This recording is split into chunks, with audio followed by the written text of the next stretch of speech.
With Tyler having the clarity, gumption, and downright insight to throw the first live-action Teenage Mutant Ninja Turtles movie at us as a gateway horror flick, Oops! It got me thinking about other horror movies that, well, aren't really horror movies, but maybe got us thinking about dipping our toes into that now beloved genre. It got me thinking past things like A House with a Clock in Its Walls, Monster Squad, and other kids' movies that are actually horror movies for kids. So come on, eat me, yak, and die. It got me thinking of late summer in 1995 and the old Charter Center Theater off Beach Boulevard in Huntington Beach, California. It got me thinking of the first time I saw Mortal Kombat and what that meant to both me and the state of video games as movies. Turn on your Techno Syndrome from the soundtrack and let's revisit one of the most important video game movies ever made.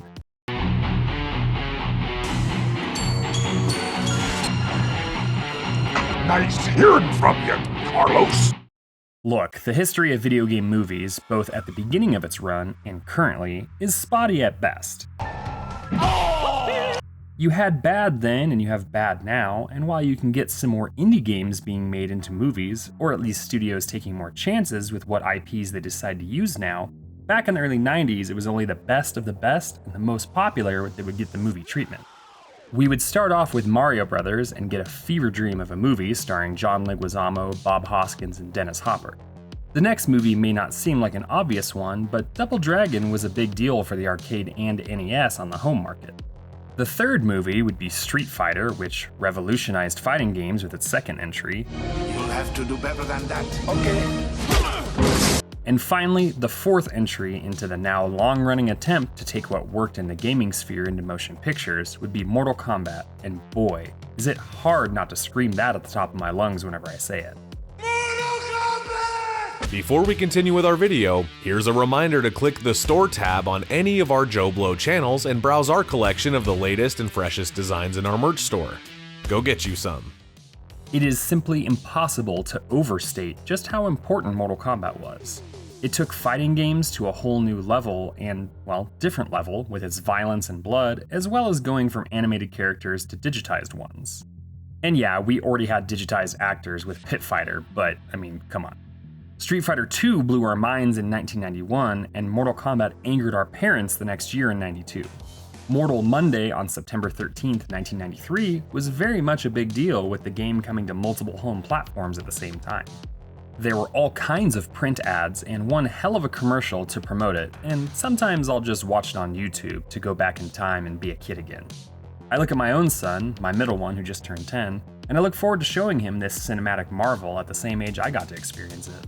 Mortal Kombat was written by Kevin Droney, who had only done TV before this and after was able to write another video game script with Wing Commander. The director chosen for this project would eventually become a deft hand at video game movies, but Paul W.S. Anderson, that's different from Boogie Nights and There Will Be Blood's Paul Thomas Anderson, had only done one underseen movie at this point with Shopping. The success of Mortal Kombat, and good lord was it successful, would give us a lengthy career for Mr. Anderson, both for better and for worse, and with a lot of video game and horror movies. Your brother's soul is mine. How successful was it? Mortal Kombat had a $20 million budget, which isn't small, but its $122 million intake at the box office was nearly as large as the first 3 game movies' box office combined, while also having the third smallest budget of that group. Critics weren't as happy to see the movie as the general public, with mostly unfavorable reviews, except for the notable atmosphere and mostly good fight scenes. How does the movie fare almost 30 years later? Pretty darn fun. Let's first look at what really doesn't work, and it's really mostly a matter of when the movie was made. The effects are less than stellar, at least the CGI is. While the giant animatronic of Prince Goro is kinda silly looking, it also has a quaint charm to it. The stuff that suffers more is the CGI, like I said, when Scorpion tries to shoot his spear out or Reptile appears anywhere on screen, and it makes me give a clear look of confusion and borderline disgust. Get over here!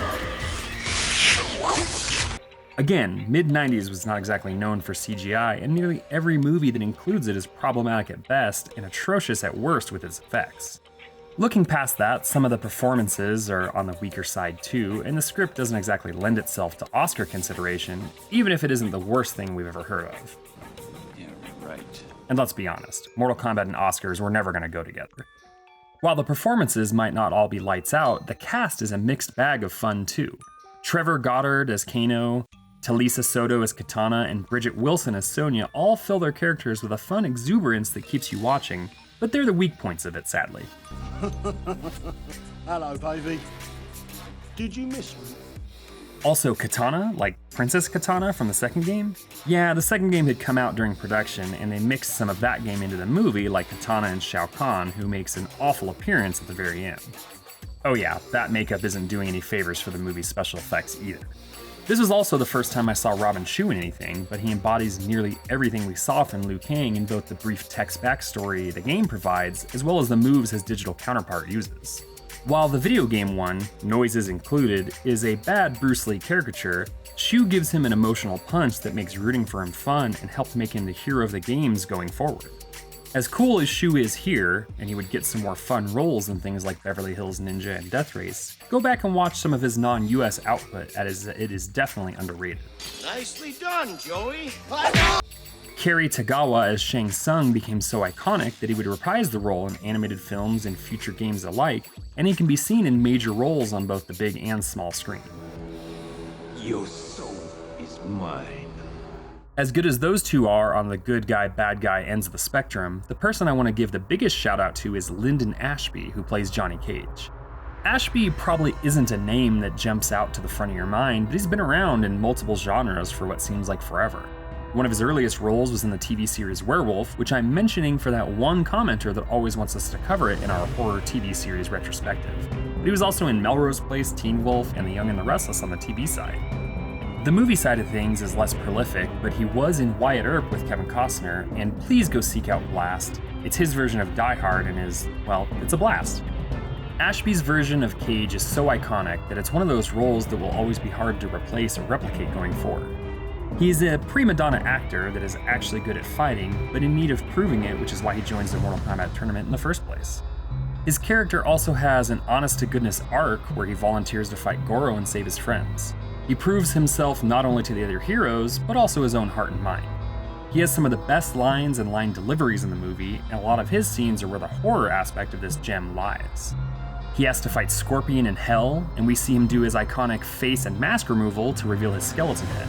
He takes out Goro as well, who is almost a classic monster in his design, something that Ray Harryhausen would have loved to throw against Sinbad in any of his adventures.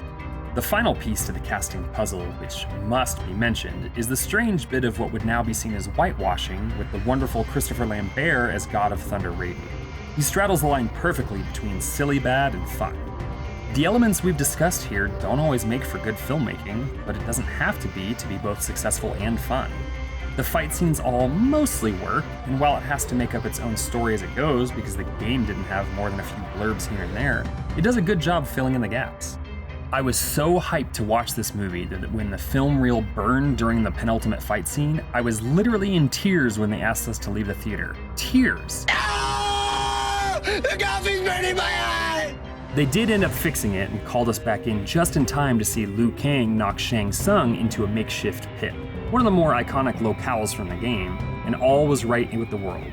While I was not personally scared by the movie, I could see it affecting younger viewers or parents calling it a light horror movie. The video game was seen as that too, with all its blood and violence. It was released by New Line Cinema after all, which was affectionately known as the house that Freddy built. Miss me.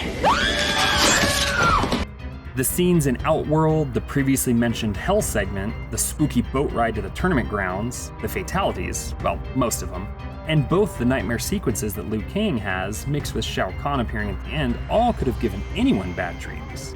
Who are we to say what is definitively scary on such a subjective note? The series would have quite the legs as well, with a sequel called Annihilation coming 2 years later that is widely known as one of the worst movies ever made, as well as shows both live action and cartoon, and reboots, and additional sequels.